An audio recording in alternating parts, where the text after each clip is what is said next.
Bismillahirrahmanirrahim. In the name of Allah, the most beneficent, the merciful.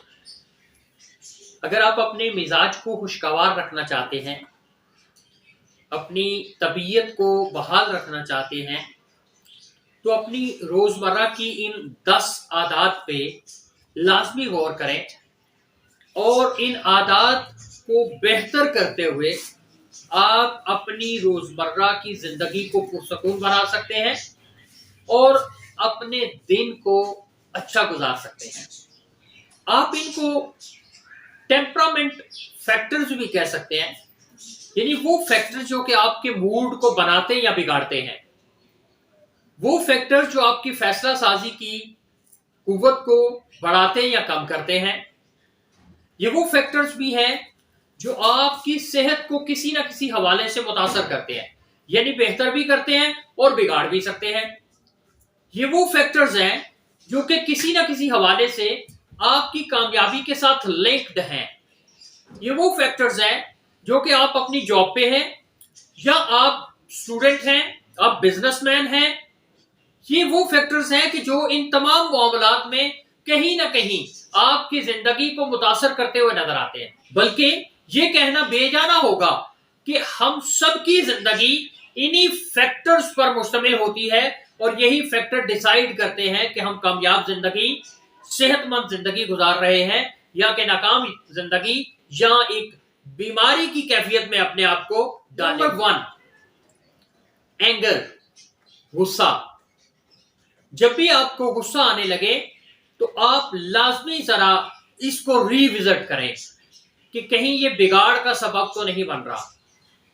Number 2، اپنی زندگی میں کبھی بھی جلد بازی نہ مچائیں، یعنی ارجنسی۔ یہ سوچیں کہ آپ کتنی دفعہ ایک دن میں یا ایک گھنٹے میں یا اپنی جاب کے دوران جلد بازی مچانے کی کوشش کرتے ہیں۔ اس لیے اس جلد بازی سے اپنے آپ کو بچائیں، کیونکہ جلد باز انسان جو ہے وہ شیطان کا آلہ ہوتا ہے، وہ اس کا چیلا ہوتا ہے، وہ اس کا دوست ہوتا ہے۔ نمبر 3، ریویو یور ایکشنز، یعنی آپ دن میں جو بھی کام کرتے ہیں ان کا جائزہ لیتے رہیں۔ اس سے بھی آپ اطمینان کی جانب اپنے سفر کو جاری رکھ سکتے ہیں۔ نمبر 4، اوور سینسٹیوٹی، یعنی باتوں کو بہت زیادہ محسوس کرنا۔ اگر آپ بہت زیادہ حساس انسان ہیں تو یہ آپ کی صحت کے لیے بھی نقصان دہ ہے، اور یہ آپ کی ملازمت کے لیے بھی نقصان دہ ہے۔ بلکہ یہ اگر آپ ایک اسٹوڈنٹ ہیں تو آپ کی پڑھائی کے لیے بھی اوور سینسٹیو ہونا بہت زیادہ نقصان دہ ہے۔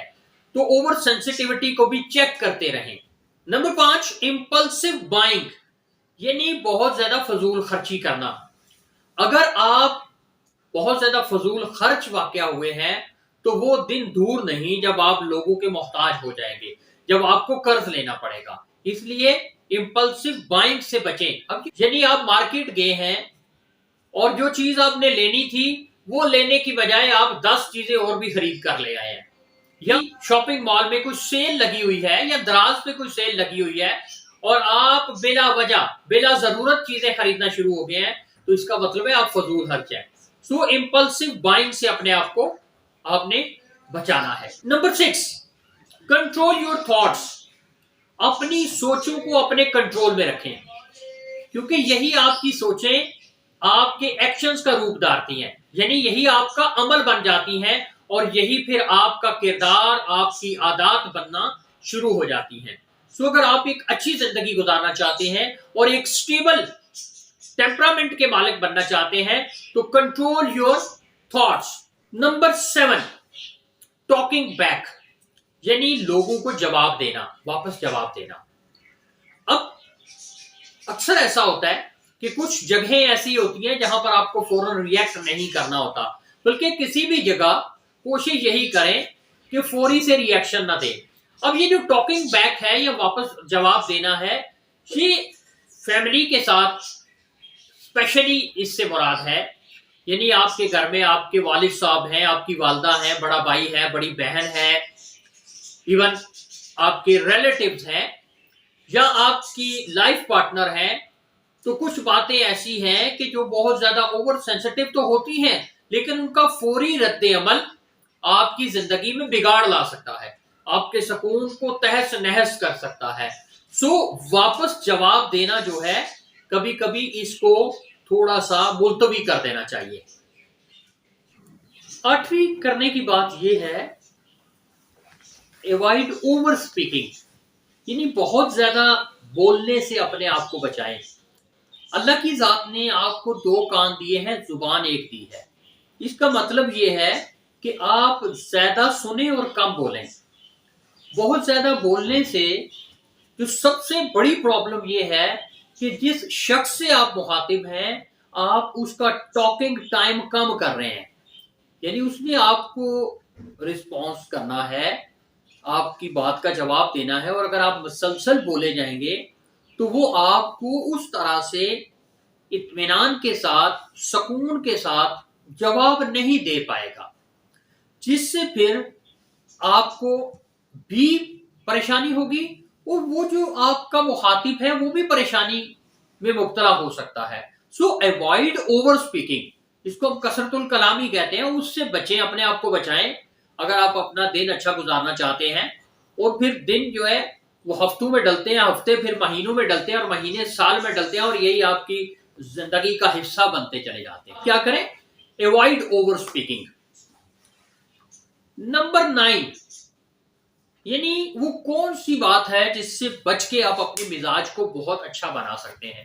وہ یہ ہے کہ جب کبھی آپ مایوس یا افسردہ ہو جاتے ہیں تو فوری سے دیکھیں کہ اس مایوسی اور افسردگی کی وجہ کیا بنی ہے، اور پھر کوشش کریں فوری سے اپنے آپ کو اس فیز سے نکالنے کی۔ اس کے لیے بہت سارے طریقے ہیں۔ کسی اچھے دوست سے آپ بات کر سکتے ہیں، آپ واک کے لیے جا سکتے ہیں، آپ کوئی اچھی کتاب پڑھ سکتے ہیں قرآن عظیم کے اندر، اور نبی پاک صلی اللہ تعالیٰ علیہ وآلہ وسلم کی سیرت میں ہمیں بہت ساری ایسی چیزیں اور ایسی تعلیمات ملتی ہیں جو کہ انسان کو مایوسی اور افسردگی سے بچانے کے لیے بہت اہمیت کی حامل ہے۔ سو اپنے آپ کو فوری اس سیڈنس سے، اس افسردگی سے، اس ڈپریشن سے نکالنے کی کوشش کریں۔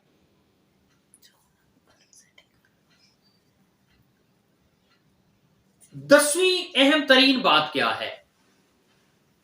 اپنے جذبات کو قابو میں رکھیں، means control your emotions, stabilize your emotions. بعض اوقات لوگ ایسے جذباتی ہو جاتے ہیں کہ وہ دوسروں کی ایک چھوٹی سی تنقید والی بات سن کے تو اپنا کنٹرول کھو دیتے ہیں، بے قابو ہو جاتے ہیں، جبکہ اگلے شخص کی منشا مرضی یہی ہوتی ہے، وہ ٹارگٹ کر کے آپ کو یہ گفتگو کرتے ہیں، تو اس سے آپ کا موڈ جب ڈی اسٹیبلائز ہوتا ہے، ڈسٹرب ہوتا ہے، تو قوت جو فیصلہ سازی کی آپ کی قوت ہے وہ متاثر ہوتی ہے، اور آپ کی جو ورک پرفارمنس ہے وہ بھی ڈسٹرب ہوتی ہے۔ اپنے جذبات کو اپنے کنٹرول میں رکھیں اور اپنے ٹریگرز دوسروں کے حوالے نہ کریں۔ یہ وہ 10 اہم ترین باتیں ہیں جن پہ عمل کر کے، ان کی پریکٹس کر کے آپ اپنی روزمرہ زندگی کو بڑا پرسکون بنا سکتے ہیں، اور اس سے نہ صرف آپ کی جاب بہتر ہوگی بلکہ اگر آپ اسٹوڈنٹ ہیں تو آپ کی ایجوکیشن بہت بہتر ہو جائے گی، آپ کی پرفارمنس بہتر ہوتی جائے گی، اور پھر اس سے زندگی پرسکون ہوتی چلی جائے گی۔ اپنا بہت سارا خیال رکھیے گا۔ اگر آپ یہ سمجھتے ہیں کہ اس آج کی ویڈیو سے آپ کی زندگی میں کوئی بہتری آئی ہے تو کمنٹ باکس میں لازمی اپنی رائے کا اظہار کیجیے گا۔ اپنا بہت سارا خیال رکھیے گا۔ اللہ ہم سب کا حامی و ناصر ہو۔